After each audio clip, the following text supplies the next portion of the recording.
Welcome to another live stream, Lee. I'm glad you joined me again today.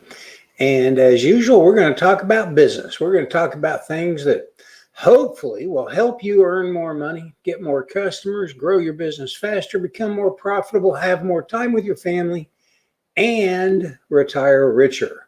So today we're going to be talking again about marketing process design and implementation.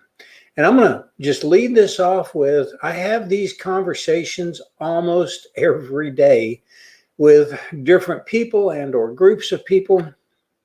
And not everybody has the energy or the desire to build a marketing process that is going to be able to become successful, help your business grow faster. We're going to talk a little bit about mental attitude. Are you in the game, or are you just kind of playing the game? I don't know if that really makes a difference, but if you get what I'm saying, it's like, do you really want to win the game? That is a huge part of whether or not this is going to make any sense to you. Before we get started, I want to say I am devoted to helping your business grow faster. I have my day job is a business called Apricot Rocket. It is a software development company that has developed a platform technology that is designed specifically to help small businesses grow faster. It is in many respects a lot like LinkedIn or Facebook, but different. Our focus is on helping you as the small business owner get customers and grow faster. And so I'm going to invite and encourage you to go to apricotrocket.com. We will help you get customers. Create an account. Accounts are free. Play with the system, learn it, use it, and you'll find that it can, in fact, be very effective at helping you to get customers. So I just want to toss that out there. That's what that's all about. Now, I actually am about to launch a new division or aspect of our business called appyrocket.com. Don't you like that name? Appy Rocket. I like Happy Apricot Rocket. This is the Appy Rocket, and it's going to be it's basically a cell phone app development tool, or not a tool, but it's a service. And we are going to turn the cell phone app development world upside down by providing incredibly powerful, effective, customized, and fun cell phone apps for your business for literally a couple of $100 up front and a small, and I do mean small, monthly payment. So look for more information about that coming on, probably on Monday of next week. And so I hope to be able to start sharing the details at that point. If you've looked into app development, you know it can be very expensive. We are going to completely blow your mind when it comes to that. Now, you can see I'm sporting my favorite shirt. There we go. From Bob Hurt.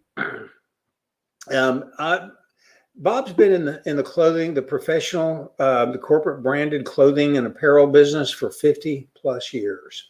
He is, he knows everything about it. And he knows where the good deals are on the quality products and the quality imprints and services, the decoration, as they call it, things like screen printing and embroidering, and this new process called sublimation, which is amazing what Bob can do. If you've been thinking about getting some corporate branded apparel, I'm going to recommend you go to livestreamlee.com and find the button that says Bob Hurt. It's easy. It's right there at the top on the right-hand side. Click that button, get Bob's information, and give him a call.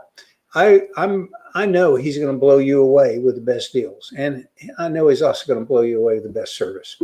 Bob Hurt's a great guy. Okay, so with all of that said, now let's go ahead and jump in to our conversation today. I should have had a screen all prepared and ready to go. So now I just need to find it. And here it is. So we're going to be using the PowerPoint again today. And hopefully you can see this fine. I'm just making sure that I can kind of see it as well. So we've been talking about process, marketing process design and implementation. And one of the slides that I showed you yesterday is relative to the task of building awareness. There are a number of things that you can do. And as we were talking about them yesterday, I realized I mentioned a few things that I wanted to add to the list on the traditional, the right-hand side of the equation, the non-digital media. I mentioned things like billboards and vendor booths at exhibits and personal networking events, business professional networking events. I just wanted to add that to the list because one of the more critical steps in the process is building awareness, both first initially generating awareness and building awareness. So I wanted to add some additional options kind of to the list because this slide deck is going to be visible to you on livestreamly.com, which I forgot to mention. But if you want to get this slide deck, go to livestreamly.com and join the community, which means you register and get an Apricot Rocket account, and then you get access to the slide deck. So go do that. Okay, so I just wanted to do that. Now, yesterday, we talked about a hypothetical handyman, and we went through a sequence of thought processes regarding this hypothetical handyman. And we thought, if you're in the early stage of a business, what are the things that you're going to think about? And so by way of a brief recap, if you have a handyman business and you're in the early stage of your business, which basically means you don't really have a lot of customers yet. Okay, so that's what we're focusing on, early stage handyman business. You're in the B2C business. It is generally a mass marketing oriented approach because you don't ever know really who's going to be in the handyman business or need a handyman at any particular point in time. The value of your sale is small to medium sized, a few hundred to a few $1,000s. The sales cycle time is very short. People, if they need a project done, they think you can do it. You'll often just walk out of that first meeting with a handshake, a check, and or whatever you need to get started. The repeat purchase cycle time is relatively mid to long range. Now, if somebody has a whole series of projects, you may have a length of time where you do project after project, but once they're done, you're probably not going to be needed for a while. So you're going to need a fairly steady flow of new people coming into your business. And generally speaking, your margins are going to be sort of in the mid-range. You're not going to be able to charge an exorbitant fee because there's a lot of other handymen out there that are looking for work. And so, you do have to be competitively minded, but the pricing will allow you the relationship typically will allow you to make a decent margin for your efforts. To build awareness, you're going to be looking at pretty much the same thing as to build top of mind awareness. From an inexpensive perspective, you're going to have things like going to networking groups, putting ads in church bulletins, participating in your local neighborhood next door, maybe social media, Facebook. You certainly could go put door hangers in a neighborhood and really sort of farm or harvest a particular neighborhood, especially if the homes in that neighborhood are a little on the older side and they're going to regularly have needs for maintenance. Just make yourself the expert in that neighborhood. And then, of course, you can also do Google pay-per-click advertising. Now, these techniques are both good for generating initial awareness as well as elevating top-of-mind awareness. And then, of course, things like the signage on your truck, the clothing logos like we talked about with Bob Hurt, the clothing logos, do you dress professionally? Do you arrive in a vehicle that looks professional? Do you have flyers as material to help you build your case for why they should hire you?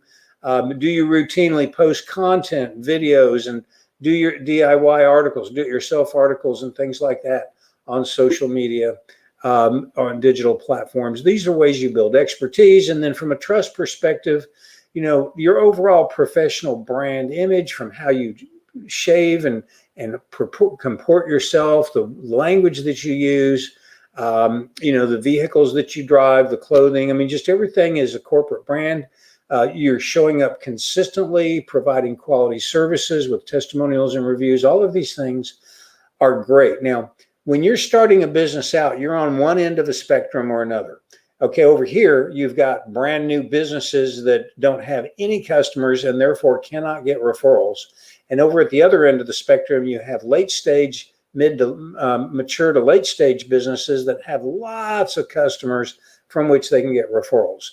So the early stage business is on the early stage side. So these are the activities that you would tend to engage in. The exact same business at a mature stage would actually have a number of significant differences. Not everything is going to change because you're not going to completely wholesale change the business. So the basic business is still there. But you're going to be focused when you're more on the late stage in the business. You're going to be focused more on referral cultivation. And because you have a war chest of money, hopefully you've become successful. You're not a one-man business by this point in time as a mature business. You're going to have some additional resources to work with. So your basic awareness still is going to include church bulletins, local next door type social media, maybe some door hangers and Valpak coupons. The only real thing that I've added to the mix for awareness is a broadcast media. So both for initial awareness and top of mind awareness, I should go ahead and add broadcast. Let's get OAD.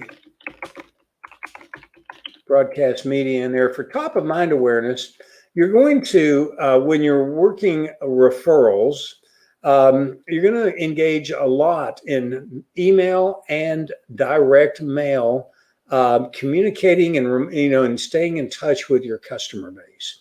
You might want to have, and this is always a good idea, some appreciation events. You're going to want to basically keep your face and name in front of people and also let them know that you depend on referrals. Referral cultivation isn't about just making sure they remember you. You need to also make sure that they remember you and know that you're hoping for referrals. Your business depends on referrals. So, you might also want to do some specialized things like maintenance programs that'll allow you to stay in touch with people on you keep them connected to you financially. It gives you some predictable revenue as well and begins to basically monetize the relationship in terms of giving them a deal and or making sure that you stay in their top of mind awareness, from a business perspective. Broadcast media can be expensive, but it also has an incredibly low cost when it comes to reminding people that you're there. And, when you look at all the different media options that you have, broadcast media, whether it's radio or cable television or something else, can be a very, very cost-effective messaging media to be able to make sure that your audience remembers you, as well as generating initial awareness. Now, of course, you have to have more of a home remodeling company than a handyman company, but typically a handyman business is going to grow from being just a handyman to being more than a handyman because you're going to need to have larger projects where you can have crews and that sort of thing.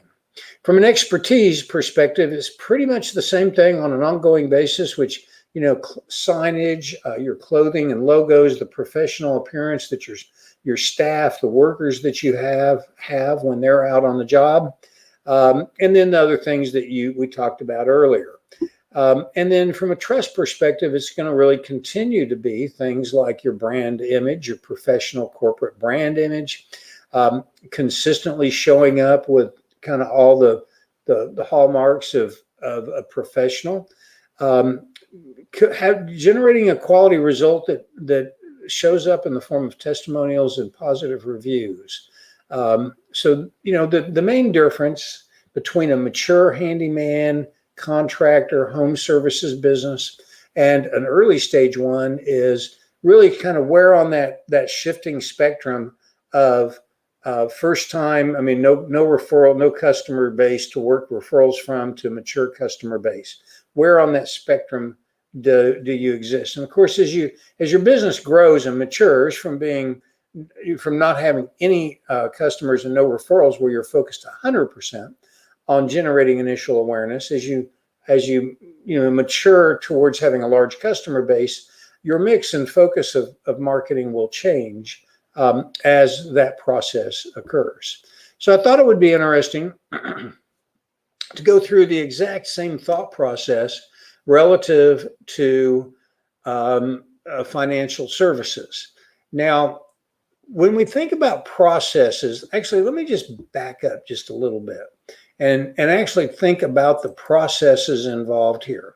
What are the processes involved? Okay, so all this awareness stuff, this is stuff that you don't have to do. You can delegate almost everything in the awareness and the top of mind awareness realms to subordinates. Again, building a big business means you can't be in the business, working in the business. You need to be working on the business.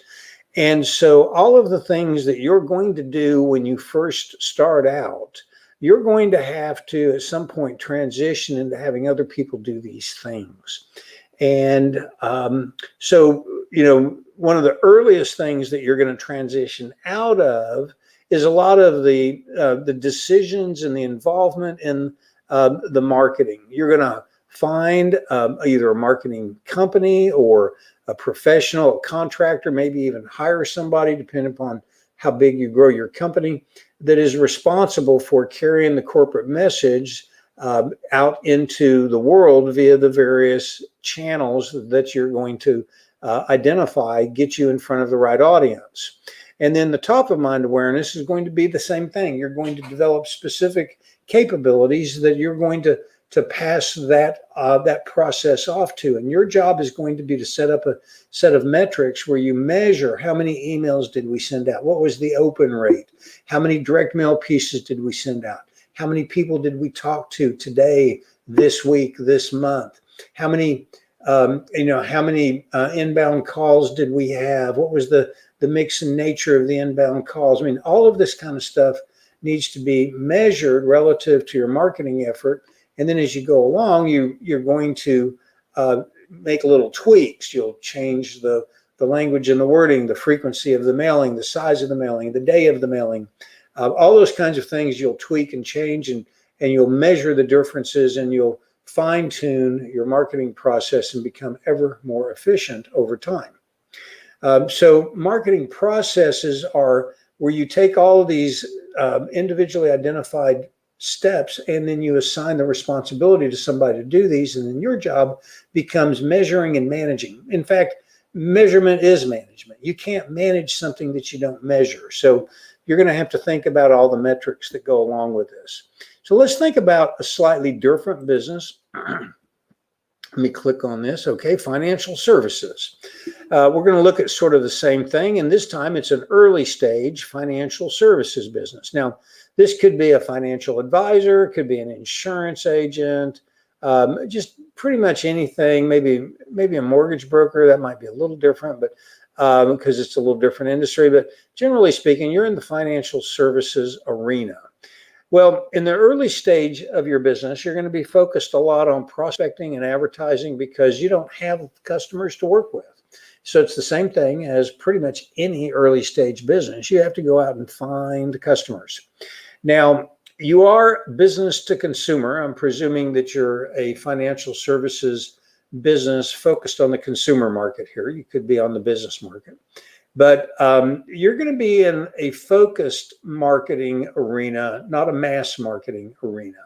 You're going to be focused on people that meet the criteria that you are looking for. And by that, I mean, what age range? Are they married or not? Are they newly married, or have they been married a long time? Depending upon the product mix that you offer and the segment of the market you want to focus on, you're going to have to really identify of focused marketing strategy, because you can't be all things to everybody in any industry, and especially in the financial industry. Now, typically, I'm thinking financial advisor, somebody that deals with somebody's portfolio. If you're a financial advisor, you're dealing with retirement portfolios. And so I'm thinking the value of the sale will tend to be in the medium to large range. Now, the sales cycle time for financial advisors is going to tend to be short to medium, not terribly long. People, generally speaking, don't look for a financial advisor when they're happy. And so while you definitely want to have a long-term presence, from a feed the family and pay the bills perspective, you need to be focused on relatively focused target audiences. So if you can identify people that are in transition from one job to the next, of course, then you have IRA rollovers. If you can, there's just a whole lot of different segments of the market that you can focus on. If you sell life insurance, you can focus on people that are newly married. So depending upon who you're focused on, you're still going to generally have a short to medium sales cycle time.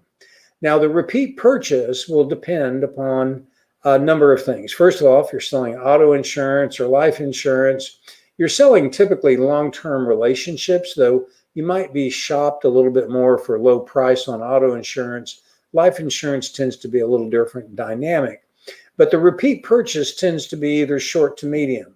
So if you're a financial advisor, you're going to have quarterly or more often meetings with your client and be recommending either adjustments to or increases or changes in their portfolio based upon their changing financial situation, as well as changes in the market conditions.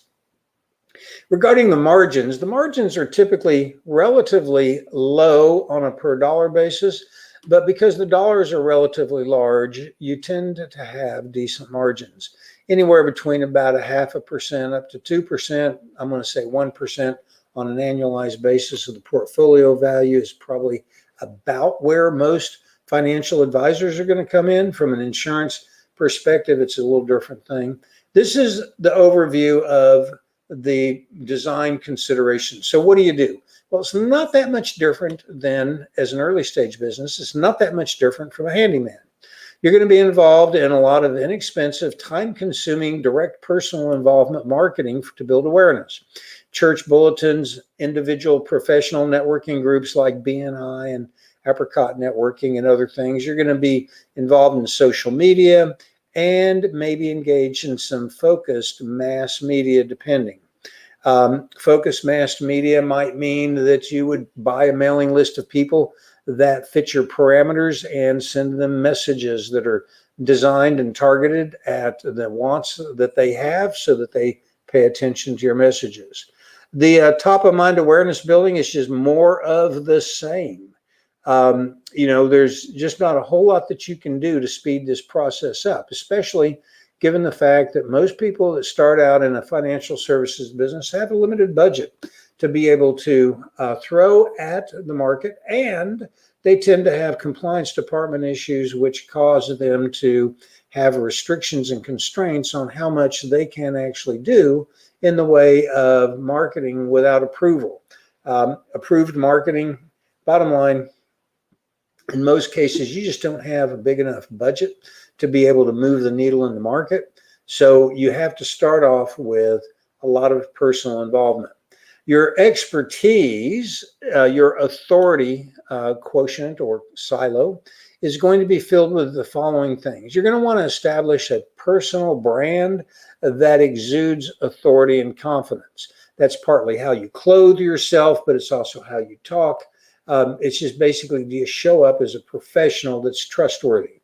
Typically in the financial industry, you dress more like a suit and tie than you do a polo shirt type of thing. So you want to brand yourself to fit the expectations of the industry so that you look like you care about how you're perceived. That's a big indicator for a lot of people.